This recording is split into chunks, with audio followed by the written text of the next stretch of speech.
Highway के उसी सुनसान रास्ते से एक ट्रक जा रहा था। रात के अंधेरे में सफेद साड़ी पहने अचानक एक औरत ट्रक के सामने आ जाती है। ट्रक ड्राइवर उसके नजदीक पहुंचकर ब्रेक लगाता है।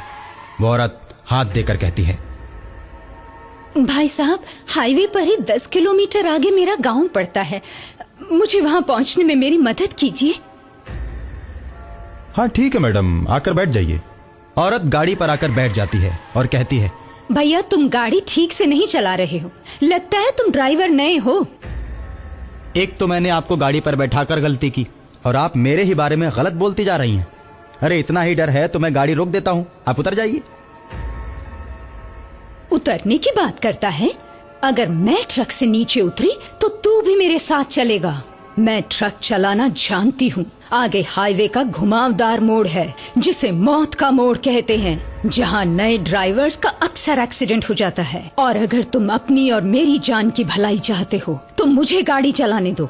जब मैं मौत का मोड़ पार कर लूंगी तब तुम गाड़ी चलाना, नहीं तो मुझे पूरा विश्वास है कि मौत के मोड़ पर तुम्हारी गाड़ी का एक्सीडेंट हो जाएगा। मैं तो तुम्हें बचाने के लिए ऐसा कह रही हूँ और तुम मुझे ही गलत समझ रहे हो। अच्छा तो ये बात है, फिर तो आप ही गाड़ी चलाइए, मैं भी थोड़ा आराम कर लेता हूँ। वो औरत जैसे ही गाड़ी के स्टीयरिंग को पकड़ती है, गाड़ी हवा से बातें करने लगती है, जिसे देखकर ड्राइवर के पसीने छूटने लगते हैं। अरे इतनी तेज गाड़ी तो मैंने कभी नहीं चलाई। अभी अपना मुंह बंद रखो, सामने मौत का मोड़ आने वाला है। ड्राइवर चुप हो जाता है और सामने से आते हुए ट्रक को औरत देखती है। उसके बाद उसमें इस तरह टक्कर मारती है कि वो पलटकर हाईवे पर गिर जाता है और उसके ड्राइवर और कंडक्टर दोनों मर जाते हैं। जब ट्रक ड्राइवर वो दुर्घटना होते हुए अपनी आंखों से देखता है तो उसकी चीख निकल जाती है, मैडम जी ये आपने क्या कर दिया? मैंने कुछ नहीं किया। हाईवेज पर अक्सर ऐसे हादसे होते रहते हैं। मौत का मोड़ जैसे जैसे नजदीक आता जाएगा हादसे होते जाएंगे, और इसीलिए मैंने तुम्हें ड्राइविंग सीट से हटाया, वरना तुम चलाते तो अब तक हम मारे जाते और वो ट्रक निकल गया होता। लेकिन जब मैं गाड़ी चलाती हूँ तो इस मौत के मोड़ पर बहुत सी गाड़ियों को टक्कर मार के उन्हें गिरा देती, लेकिन मेरी गाड़ी का बाल भी बांका नहीं होता। वो तो शुक्र है कि मैं तुम्हें मिल गई, वरना तुम और गाड़ी दोनों गायब हो जाते। इसलिए कहती हूँ कि चुपचाप बैठो, मेरा दिमाग घुमाने की कोशिश मत करो। एक तो ये रास्ता उबड़ खाबड़, दूसरी तरफ ये घुमावदार मोड़, और तीसरी तरफ तुम। कहने को तो ये हाईवे है, मगर इस पर भी बड़े बड़े खड्डे बने हुए हैं। कोई ध्यान ही नहीं देता।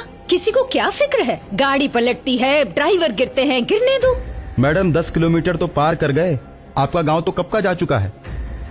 मैंने तुमसे झूठ बोला था।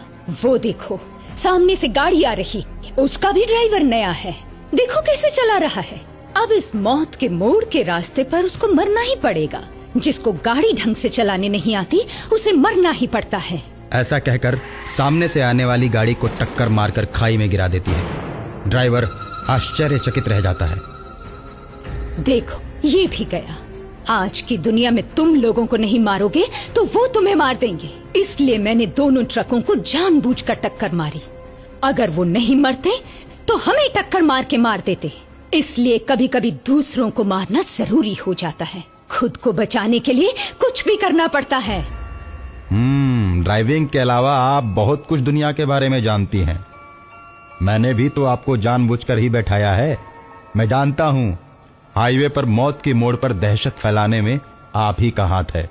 मैडम मैंने इसीलिए आपको अपनी गाड़ी पर बैठाया है ताकि हमेशा हमेशा के लिए आपका खेल खत्म कर दूं। मेरे अंदर भी एक औरत छिपी हुई है, ये देखो। और उसके बाद औरत चुड़ैल के रूप में बदलने लगती है। उसका चेहरा बहुत ही भयानक हो जाता है और वह ड्राइवर की गर्दन में अपना दांत गड़ा देती है। लेकिन ड्राइवर किसी तरह से अपने आप को छुड़ाकर गाड़ी से कूद जाता है और चुड़ैल को दौड़ाते हुए जंगलों के बीच ले जाता है। और कुछ देर के बाद ड्राइवर जंगल में एक छोटे से मंदिर के पास जाकर रुकता है। वहां की सीढ़ियों पर चुड़ैल चढ़ नहीं पाती। ड्राइवर अपने आप को सुरक्षित महसूस करने लगता है और मंदिर के ऊपर टंगी हुई घंटी को तोड़ लेता है और उसी से मारकर हाईवे की चुड़ैल का अंत कर देता है।